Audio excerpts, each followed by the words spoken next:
Thanks for joining Felicia's Madcap podcast, where making a difference can apply pressure. The mission is to tell the story behind the business owner, artist, survivor, encourage our kids, and highlight community issues. I'm your host, DJ Pressure, and I have been standing on business since December 27, 2019. Shout out to our sponsors, Donna Reeves Ingram, known as Lady D. You can follow her on Facebook, Carlos Hall, everything Carlos Hall. And never forget, it is Mika Mika. Follow her on Facebook, Mika Mika the Doll. I've done business with legends like Tisha Campbell and Drew Hill. I made a voice, not a big bad way represent DJ Pressure. Felicia's Madcap. Felicia's Madcap.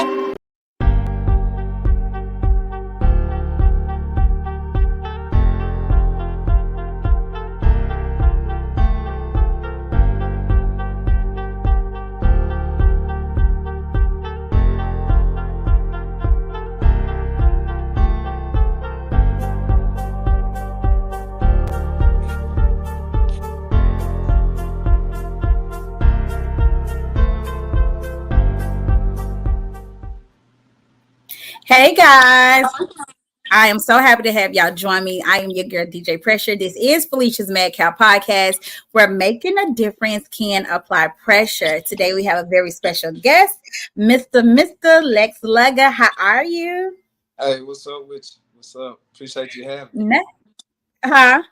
Appreciate you having me on the podcast. Oh yes. You know, it's an honor to have you on here. You know, you are the one that pretty much wearing all the hats on here. So we're going to talk about a little bit about where you from and, you know, start from there. You from Jackson though? Yep. I grew up around Jackson and surrounding areas, place called Smallville too. And, just been doing my thing with being an entrepreneur, radio personality, TV personality in the music industry for numerous years now. So before we get to talking about the radio and TV and being in the music, let's talk about exactly how was life coming up for Lex. Like, how did you start to realize that you this guy that could wear all these hats? Tell me, what school do you go to? What school did you go to coming up?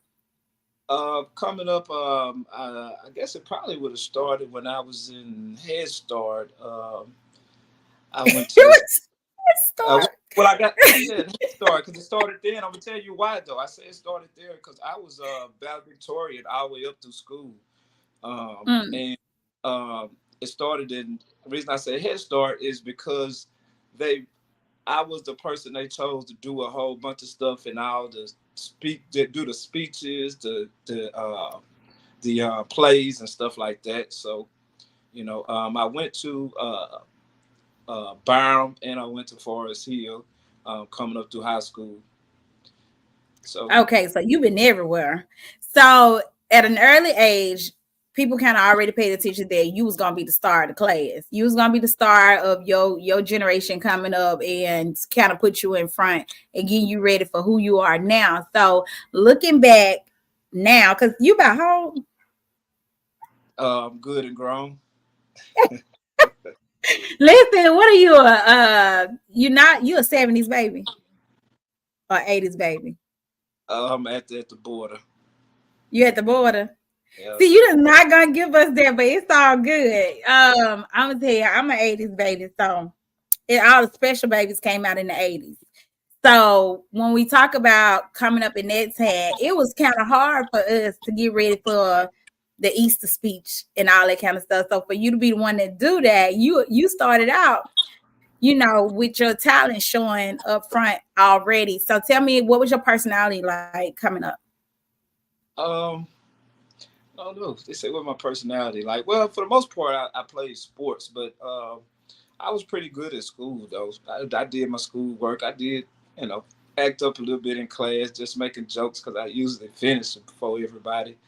But I would probably been considered by others one of the cool kids because I did hang with the cool crowd for the most part.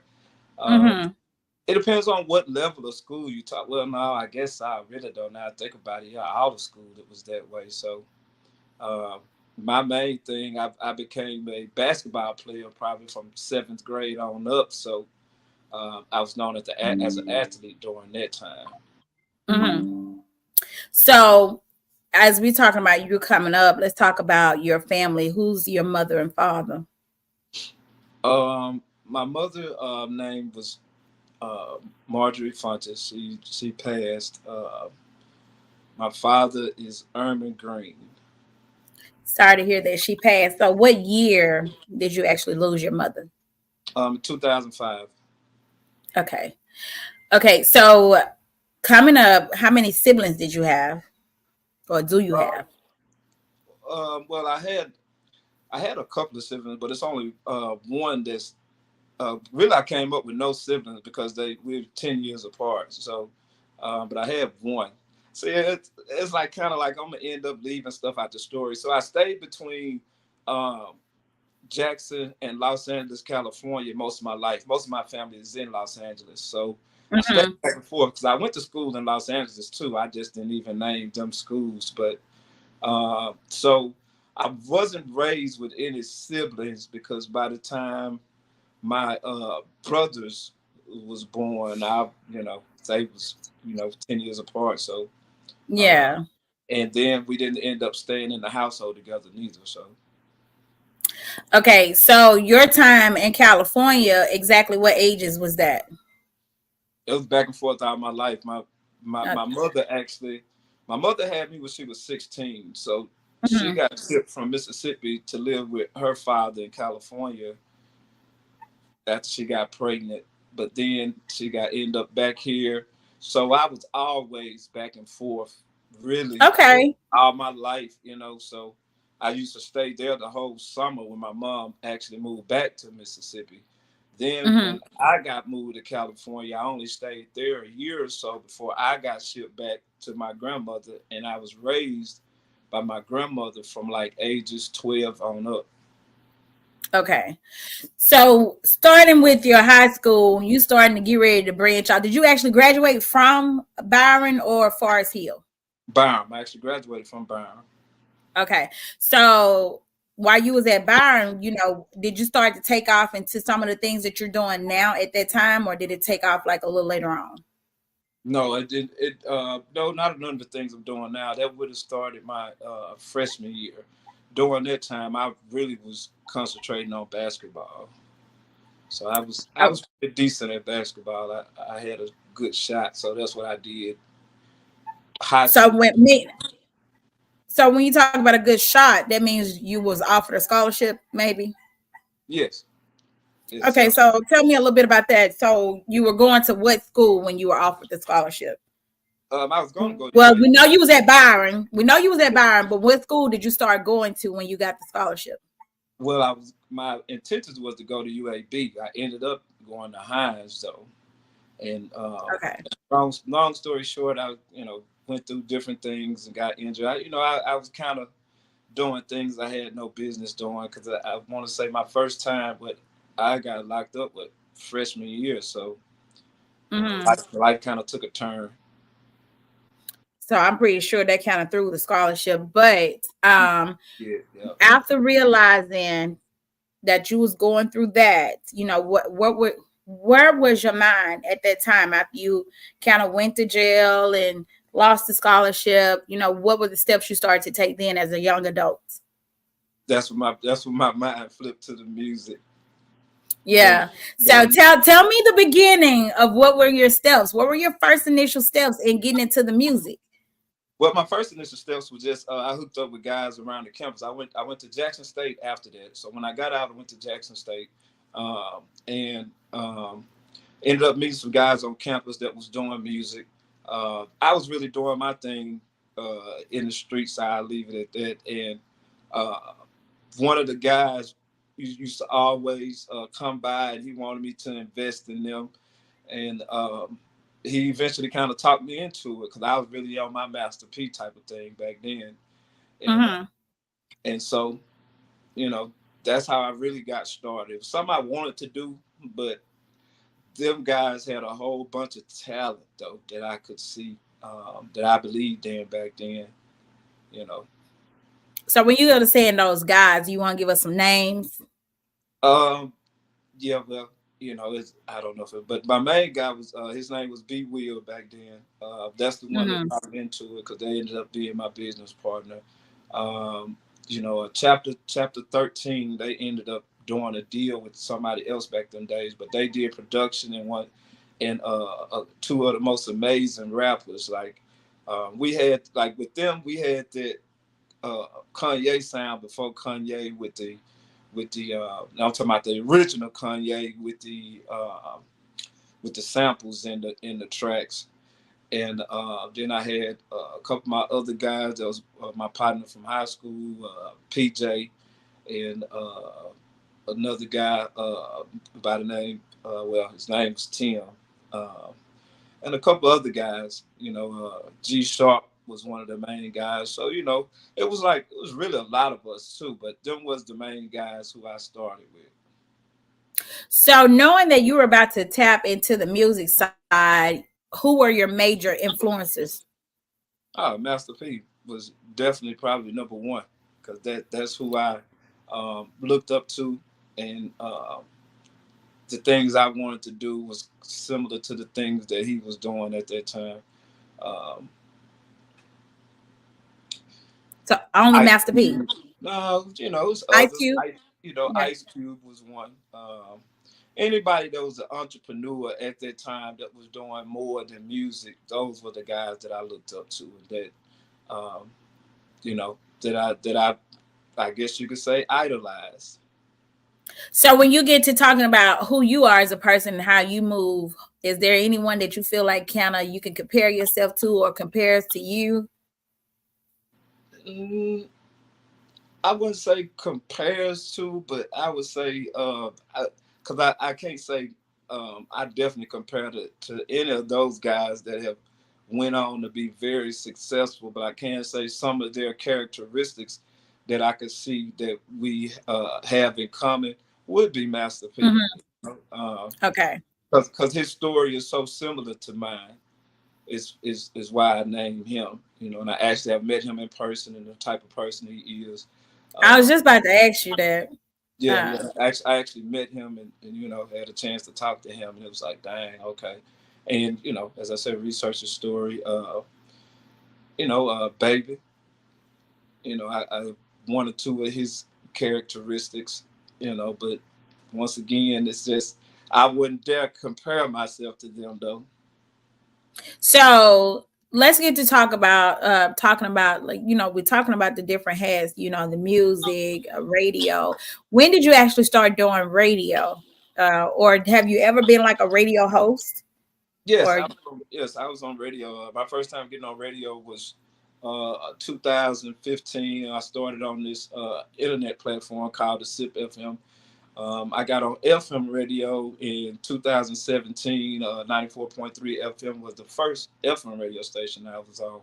I've been on several other radio stations since then, but at 94.3, I went through the ranks. I played every position from program director, to I went always high as general manager during that time.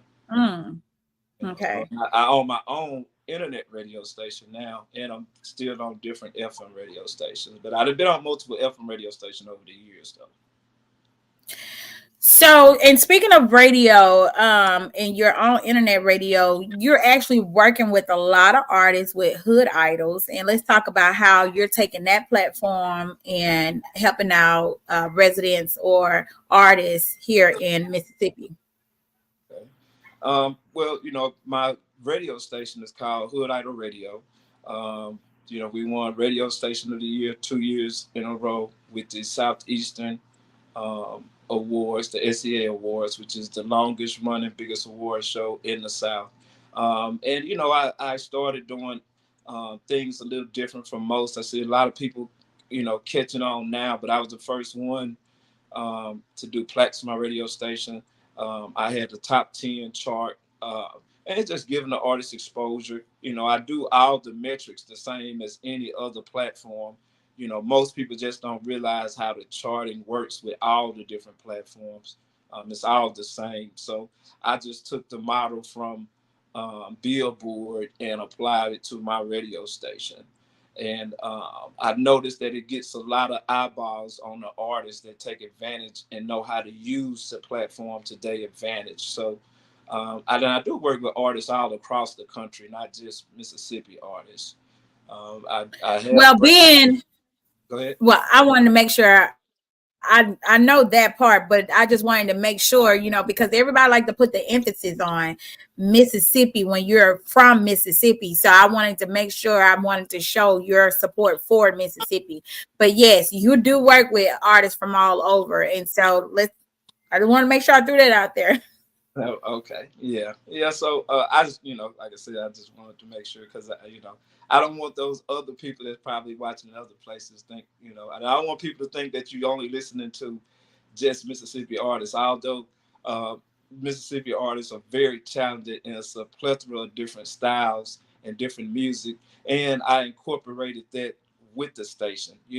I definitely Right. believe in the thing that Mississippi is America's birthplace of music. So, we play Southern Soul. I got a gospel hour every Sunday. Really, it's longer than an hour, but we play old school. We play a lot of different things at different times on the weekend, but through the week, we're mainly hip hop, rap, and R&B, and we play all the extremes of rap and hip hop. So being working in this field, what's your goals as far as just seeing the growth of your business as an entrepreneur? Well, my goal is to reach as many people as I can possible, because my message with the Hood Idol, you know, everybody know what a hood is, but in my terminology, a hood is just a small section of people, whether that's the actual what people deem as hood in their head, or if that's a Mhm. suburb or a nice place. But an idol, the definition of an idol is someone that people look up to, and that is well respected. So we all Right. are an idol to somebody. Somebody look up to us with our kids, nephews, people in your neighborhood, or whatever. So I be looking to be a positive role models because it was a time in my life to where I was a negative role model. So once God took me from the place I was and put me in the position, it's just certain things I'm able to do that I was blessed with, and I just put them in place when I'm asked to do so. And so my goal is to make as many positive role models and try to spread as much positivity as I can, in this day and age. Okay, y'all. What we're gonna do is we're gonna take a quick break, and we're gonna come right back and continue to talk about all the other endeavors that Mr. Lex Luga has going on. We'll be right back, y'all. Thanks for joining Felicia's Madcap podcast, where making a difference can apply pressure. The mission is to tell the story behind the business owner, artist, survivor, encourage our kids, and highlight community issues. I'm your host, DJ Pressure, and I have been standing on business since December 27, 2019. Shout out to our sponsors, Donna Williams Ingram, known as Lady D. You can follow her on Facebook, Carlos Hall, everything Carlos Hall. And never forget, it is Mika Mika. Follow her on Facebook, Mika Mika the Doll. I've done business with legends like Tisha Campbell and Drew Hill. Hero, shit.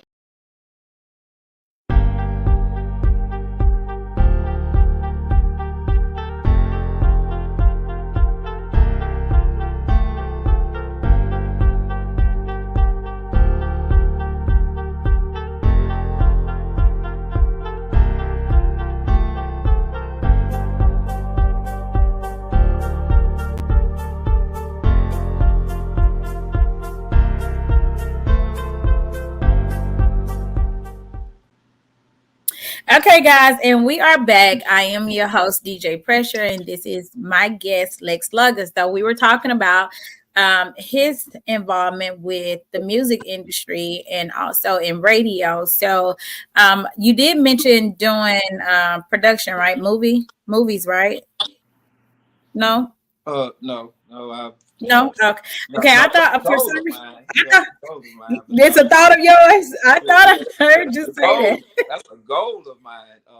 I done dipped and dabbed, and I'm working on learning the uh, the production business. So I am doing. I've done TV shows. Okay. Just haven't did the actual movie. Started on the movie, but we haven't completed a movie yet. But yeah, yep, I So what's work. holding you up? Learning. I'm learning because I want to present a certain product, so I'm doing short things to learn. So what do you feel like is some things that probably need to be changed or you would like to see changed in the music industry? Well, I like the main thing I like to see change is that uh, the system to that's in place with the streaming.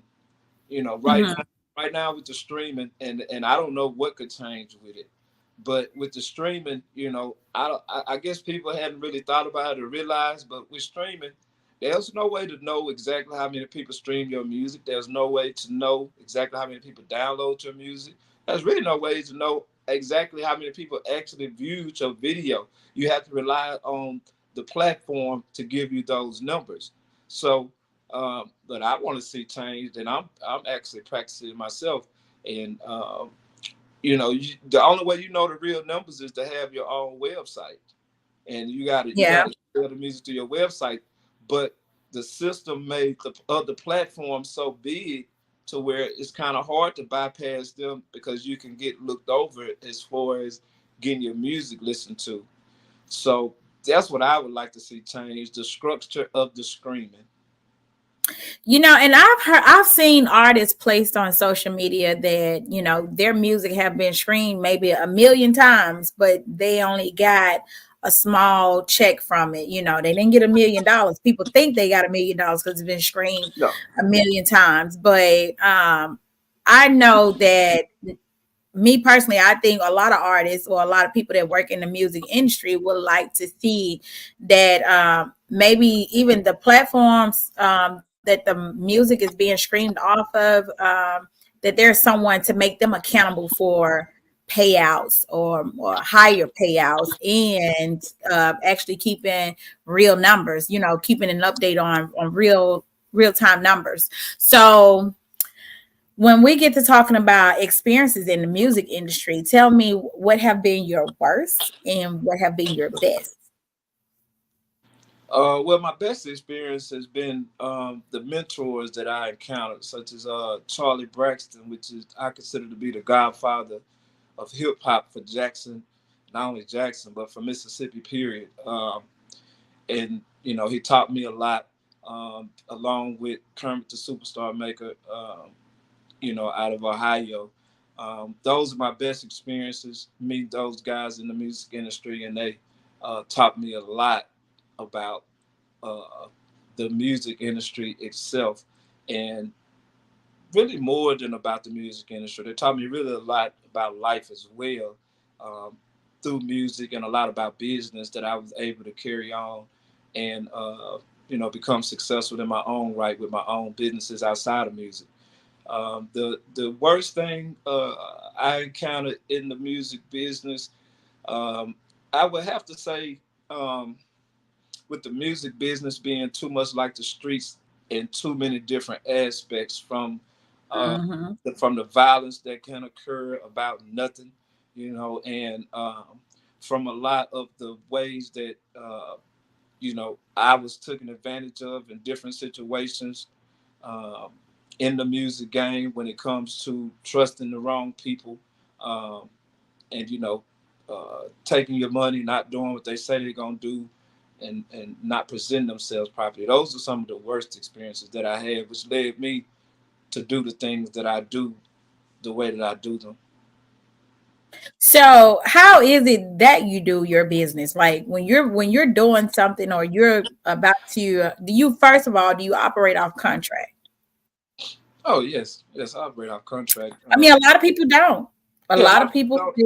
Yeah, and I mean, it is certain situations where, I will do something without a contract because it just depends on what it is. But something that's on the level of that it has to be an agreement between me and that individual, then I have to operate off a contract. But when it comes to me and I go on business, I mean, my motto is under promise and over deliver. So I'm not going to tell somebody something that I'm going to do, unless it's something I know I could do. Anything I could do above that really don't rely on me, I ain't gonna promise it. If I do it, I just do it. So, that's a principle that's seen me through my whole business career, which I'm now, 20 years in business. So, Mhm. And see, you kind of excuse me, you kind of lightweight answered my question, but I was going to ask how have being in the music industry and being involved in the things that you're involved in has changed you as a person. How have you seen yourself elevate over the years? oh well, it definitely changed me as the person, as the person I was before now. But I can't say I just contribute that to the music business, but the things I learned from my mentors and others, because I've learned from a lot of different people. I learned a lot of different things, and I just learned to combine them.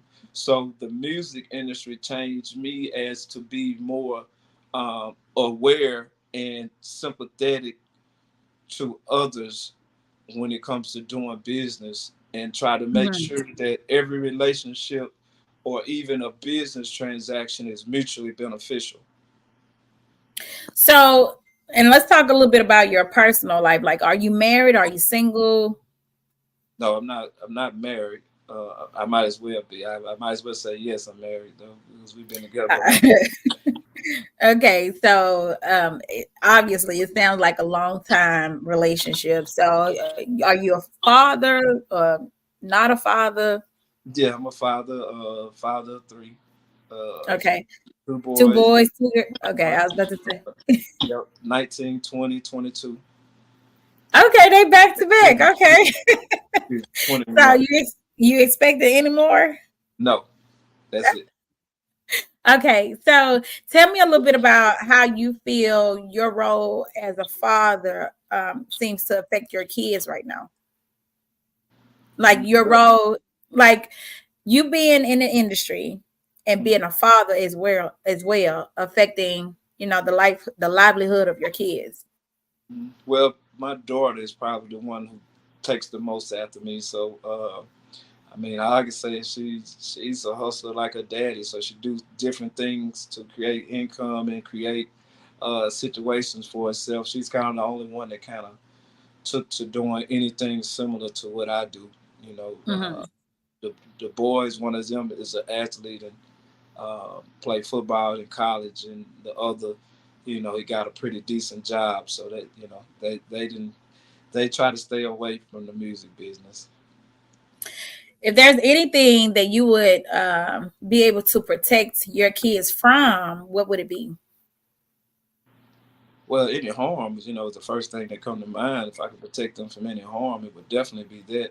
Uh, kids gonna be kids just like anybody else. As far as it come to listening and learning on their own, they're really not gonna listen to too much, regardless of what you've been through. So as long as they ain't being harmed, as long as I could keep them from being incarcerated, then that's a win in my eyes.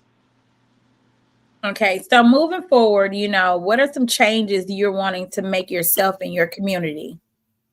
Well, a couple of changes that I'm already in the process of making. I definitely want to make the community more aware of voting. Um, Hmm. the benefit of voting locally. You know, Hmm. especially now with the two options in the presidential race. I hear a lot of people saying they don't vote, which a lot of people don't vote anyway. I'm looking to encourage people to go to the poll and vote, but write in Jesus. And the reason I say that is not spiritual and not have nothing to do with religion, or even if you believe in Jesus or a Christian. Jesus is a Hmm. symbol of hope, regardless of who you are. So I keep hearing people say how they're hopeless because of the two politicians that we have to vote for, which is Trump and Biden. So my thing is, Hmm. instead of not voting, take a stand, write in Jesus, film yourself, or take a picture of yourself, post it, and let's see how many votes that we could get that symbolizes hope to give the system and the other politicians a wake up call as to how most people feel.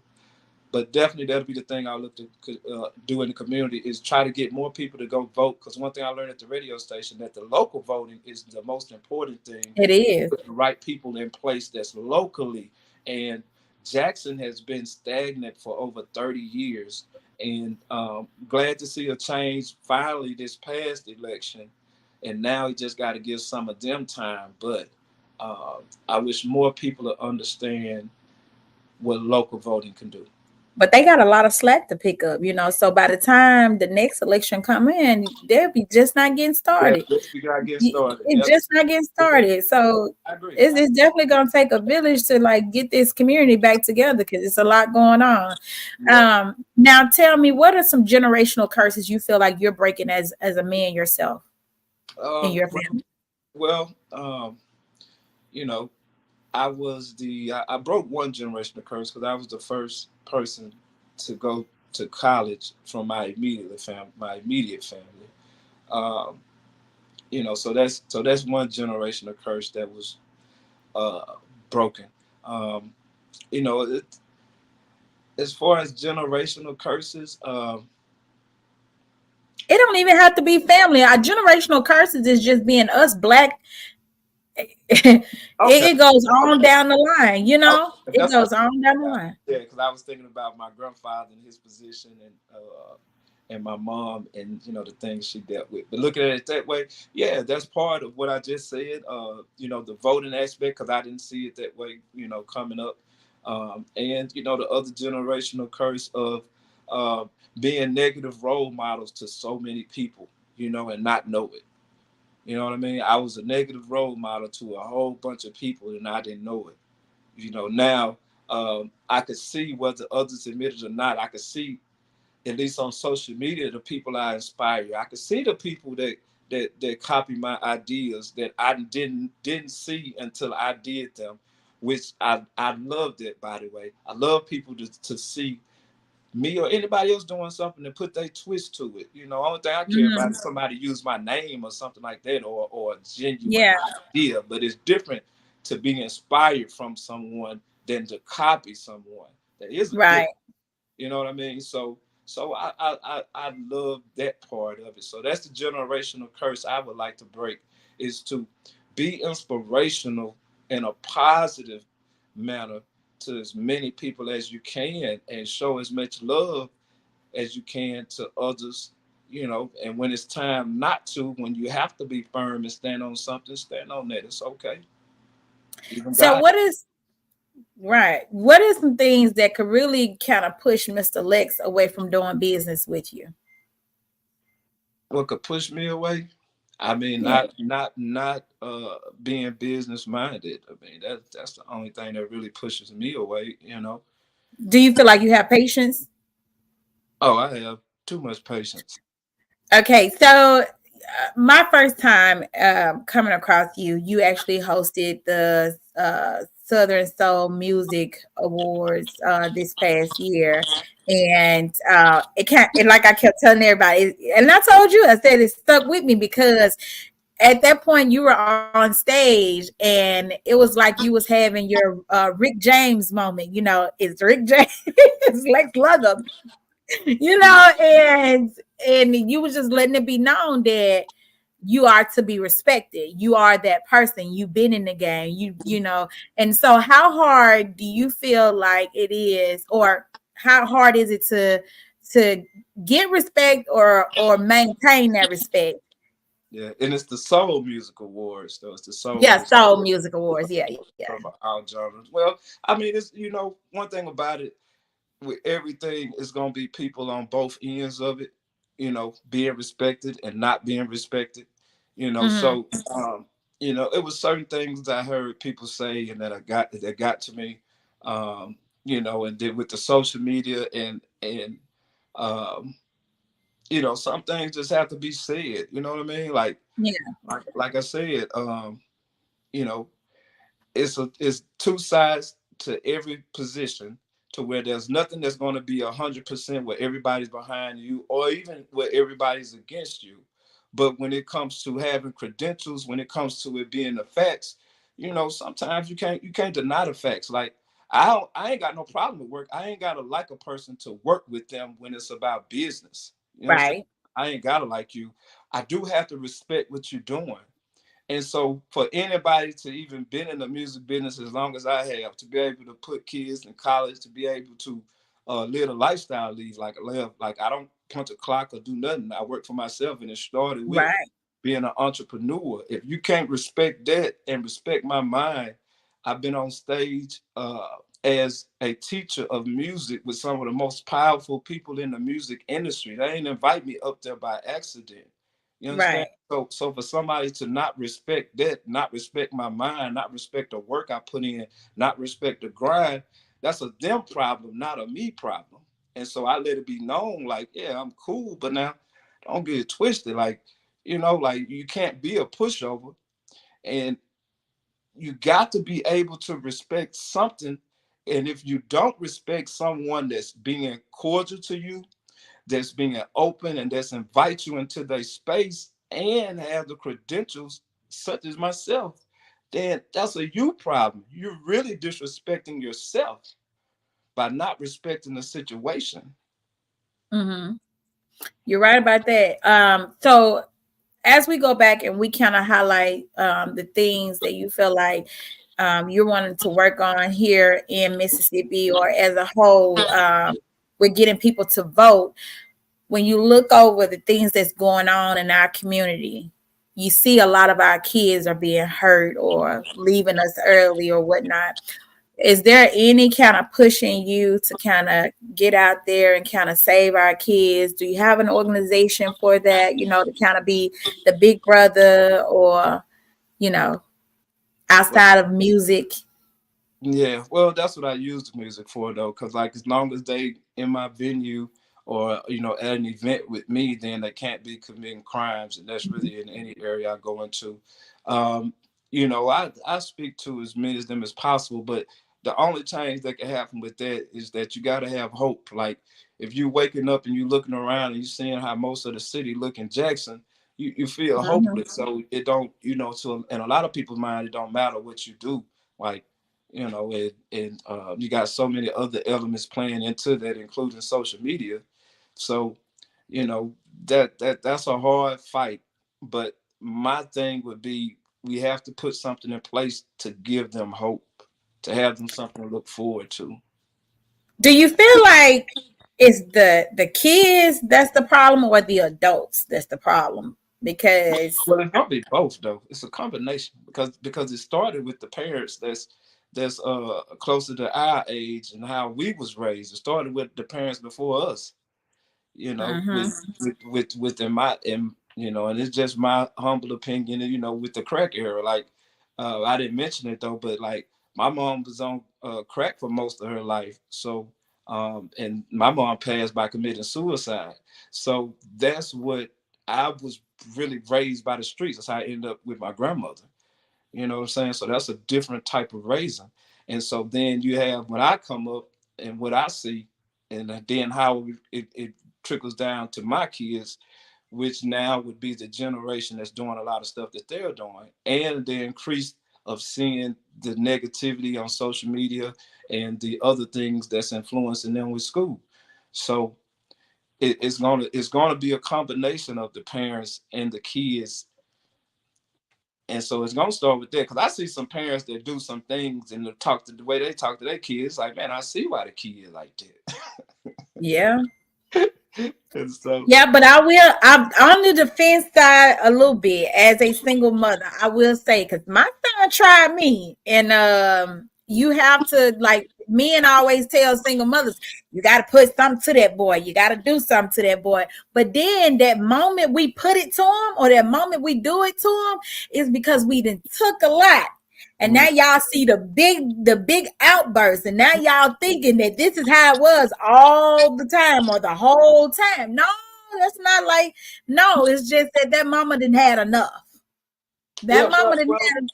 yeah, well, don't misunderstand what I'm saying. Every situation is different, and every kid is not Yeah. bad. I know some great kids that was raised by a single mother that's 15, 16, and 17. Like I know one kid being raised by a single mother, although I don't know if that was all of his life, but man, the kid is a great kid. He asks questions, he started his own business. He's really doing a lot of good things. And it don't mean that he's might not get into a couple of things. So it ain't everybody. I'm saying it's still a Oh, I section. know you're not. Yeah. You know what I mean? It's still some. It's still some. That's like I say. It's not 100% of nothing either way it go.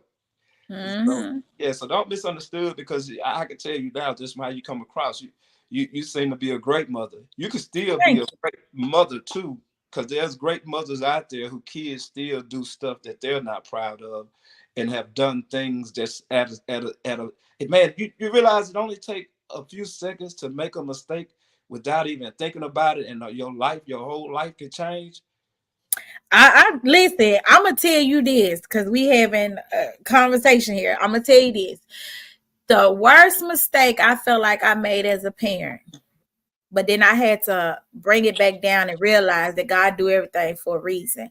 I felt like bringing my kids back to, well, okay, let me watch. Hold on before you hear me say this. Bringing them back to Jackson because my kids, I grew up in Jackson. My kids don't know what Jackson is like. They grew up in Oklahoma, Tulsa, Oklahoma. Although Tulsa is crazy, but Jackson is crazier.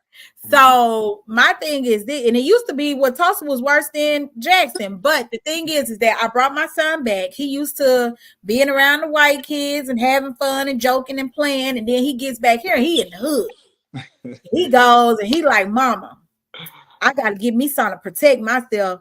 Well, But I didn't know that until after he got caught with a gun. You get what I'm saying? mhm. So me being a good mom at that moment, that didn't click to me. I'm like, oh, I done messed up. I done put my child in this situation. But then also, my child wouldn't know how to handle a situation until he put in that situation because had he never encountered that, then he wouldn't know how to handle it. Now that he's encountered that, and I have too, we both know how to handle it. We both know how now I talk to my son and let him know, look, you ain't got to be like the rest of them. You ain't, but that's why I ask men like yourself who are out here doing things, movers and shakers and pushing for positivity. Like, how can we get you guys more involved with our youth? Because a lot of people like to bash a single mom and be like, it takes a man to raise a son. Yeah, y'all women can't raise no boys and this, that, and the third. But when we cry for help, there's no help.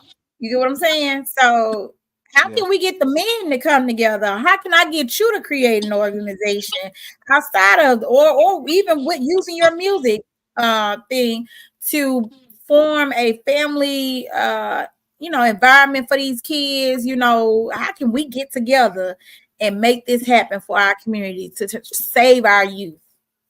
Well, with me, it's just asking, but it would be in, honestly, with where I'm at and the things I got going at this particular moment, it would be getting things in place and me just having to, you know, do smaller things or show up and talk to whoever. I will say Yeah. this though, women can raise men because I was raised by all women for most part. You know what I mean? So like, women can still raise great men. And I got a few friends who was raised by their mothers. So you know, my big cousin, which is like my big brother. He was raised by his mother and my Mhm. grandmother, and he is a great dude and a man's man. You know what I'm saying? Mhm. Without being raised by me. Now we did have my uncles around though. You know what I mean? But I can't say they just raised us because they was doing their thing. So, a woman, I just want to say for the record, a woman still could raise a great man. But Mhm. it's just certain things that other men going to be able to come and play and teach them. As I told you, that it did take men instilled a lot of the knowledge I have when it came Mhm. to music business and the business, because I still was raised by an uncle of mine that was like a father, but he gave me more so knowledge. Like, he never disciplined me or nothing like that, but he did raise me, and I got to give him credit for that. And he gave me a lot of knowledge. A lot of things I know about business came from him, and you know, he blessed me with a lot of things. Is how I could put it. But he wasn't there to raise me though. You get Mm-hmm. what I'm saying? He just I was get. there when I needed a man to teach me certain things.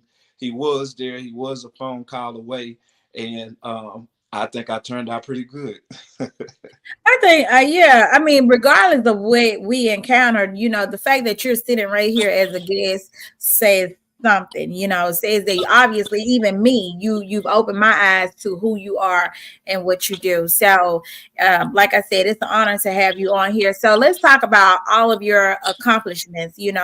What are some things that you feel like you haven't mentioned that you were able to accomplish in your lifetime? Oh man, well, I am the recipient of a gold RAII certified plaque through ECMT to my mentor Kermit the Superstar Maker for work I did on the Compton soundtrack. To receive an award from Mississippi at the Best of Mississippi Awards for Yes. Radio Personality Year and Influencer of the Year, and to get a certificate signed by the governor is big to me. Yes. Seeing that, at once upon a time, ain't nothing like seeing the state of Mississippi versus your name or the United States of America versus your name. And now I got a Yeah. document that got the governor's name on it. You know what I'm saying? With the seal of Mississippi. So that's that means something to me, and I wanted to say thank you to those that made that happen too, as well. I've been nominated for a lot of awards. I don't know, over 100 and something awards and plaques, and I've been nominated for multiple awards in different categories all across the country. So it's kind of hard for me to go into the other accomplishments. Those are the ones that really stick out to me. So I can't even think of which accomplishments to mention because I'm gonna forget. Those are the It's two biggest ones to me though. That's off the top of my head okay. So who's some people that you look forward to working with that I look forward to working with. That I had that. that you Well, haven't worked with on what level though? Like you saying on a like higher level, higher than what you would say your stat is? um I don't know if I could mention it or not yet, but okay, but So you that said means you're currently working with them. not exactly. So that's what I'm saying. Okay. I don't know. Well, I Well, just said it that way. Um, Snoop, mm-hmm. Snoop, um, Rick Ross, Mm-hmm. um, and Barack Obama. Those are the people who I Okay. work with. Barack Trump everybody. Of course, of course, of course. So you get to talk about Barack, honey. Let me tell you. Yeah. Okay. So, just looking back over your life, what would you look yourself in the mirror and say to yourself today? Um, you said if I'm looking back in life Looking back over your life and you talking to yourself in the mirror, what would you say to yourself? today or when I was younger, which is it? Like what? Today, like looking back when you was younger, looking back Oh, over the years, everything God done brought you through. I'm proud of you, and I'm glad you're still here and you're free. Yes. Amen. So let me ask you. So when we talked about you being incarcerated at a younger age, now was that like a one time wham bam thank you ma'am, or was that something that happened a few more times?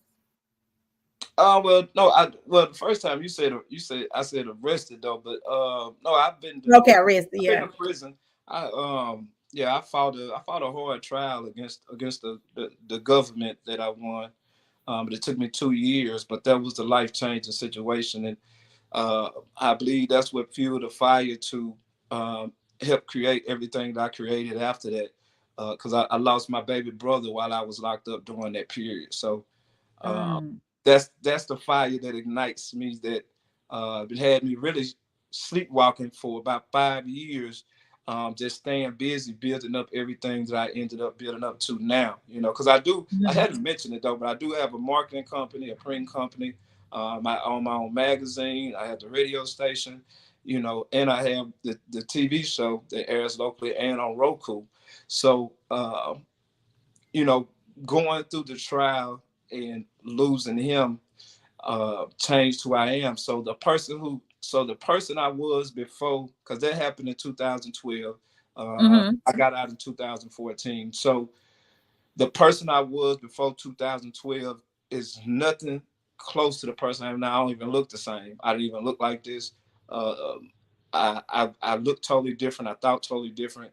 So the person I was before them, or even high school, I vaguely even remember. So what year did you actually start the show? The Hood Idol, you mean? Or which show? Yeah. Which show? The show that you have on Roku and Amazon, is it the Hood Idols? Because Oh I know no, you got the Hood no, Idols no, not radio. sure. Yeah, but no. Well, Hood Eye TV, I just started. It's 2017 is the first time I got on TV. Uh, I got Okay. I got on Roku because that's when I got on channel 18, Comcast Mm-hmm. in Jackson. I got on Roku 2019 through the Hype Magazine Network. That was my first time getting on TV on the Roku Okay. on Roku on the Roku channel. So right now, currently, is it just the Hood Idols show? No, I have Hood Idol Radio. Excuse me, Hood Idol TV, which is more so rap, and then I have Mm-hmm. Juke Joint TV, which is Southern Soul, Old School, and Blues. Okay. Okay. So now, are you offering packages to people to be able to be a part of your platform? Yes. Okay. Give people information on that so we can promote that.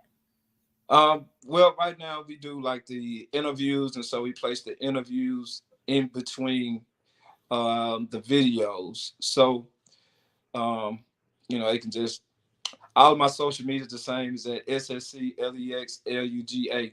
But we have just a promotional package that we put together to promote you, put you on the TV show. If you're an artist, we play your video. If you're a business owner, we play your commercials, and we promote on social media as well. So that's kind of the packages we have together. But as I say, I have a marketing company, and I'm known for helping businesses and breaking artists. So I have all the different platforms, depending on the artist and depend on their music as Mm-hmm. to what I recommend that works the best for them through my networks. Because my job is to just get somebody exposure. I can't promise nobody they're going to get this and get, because it still depends on them, their music, and other things they do to capitalize on They the work stuff. ethic, yeah. Mm-hmm. Yeah, you got, because with anything, everything I provide is a tool. You got to know how to use the tool for it to work for you.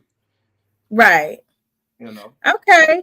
And so when we're talking about, offering that type of assistance, tell people a little bit about your expectations as far as when it comes to working with like the Southern Soul. And Southern Soul. So let me make sure I get y'all ready for this. So is it just Southern Soul and rap? Are you into all genres of music or just Southern Soul and rap? No, it's all genres of music, and it's soul Okay. music. So under the Uh, soul music category, that's R and I B. always say Southern. Because I'm working with Aretha Henry, which is an R&B singer. It's Love her. the Southern Soul. I'm working with several artists. Music Doll is the number one artist I'm working with, along with John Haley, D. Saunders, Chad Jones. Well, John Haley doesn't fall under Southern Soul. So then I have the blues artists I'm working with. John Haley, would be the top blues artist I'm working with, and so it's all the soul music, and then kind of the rap. With the rap, um, I'm kind of being more, what's the word for it? More selective on the rap Mm-hmm. that I deal with, because my reason for even switching to Southern Soul is that I'm looking to spread happiness Maturity. and positivity. I wanna put that in the atmosphere. You know what I mean? Versus some of the negativity with the killing and the this and the that. So I'm being more selective um, with the rap music that I choose to deal with. I want to be positive. One of the rappers, when I say soul music, I can't leave out Neo Soul, which I'm working with Nisa Red, the Mm-hmm. God. With the rap music, I'm working with Empress, and she's got a powerful song called "I Am," and it's Mm-hmm. positive. So, I'm looking to spread positivity and bring Shout out that. to Empress.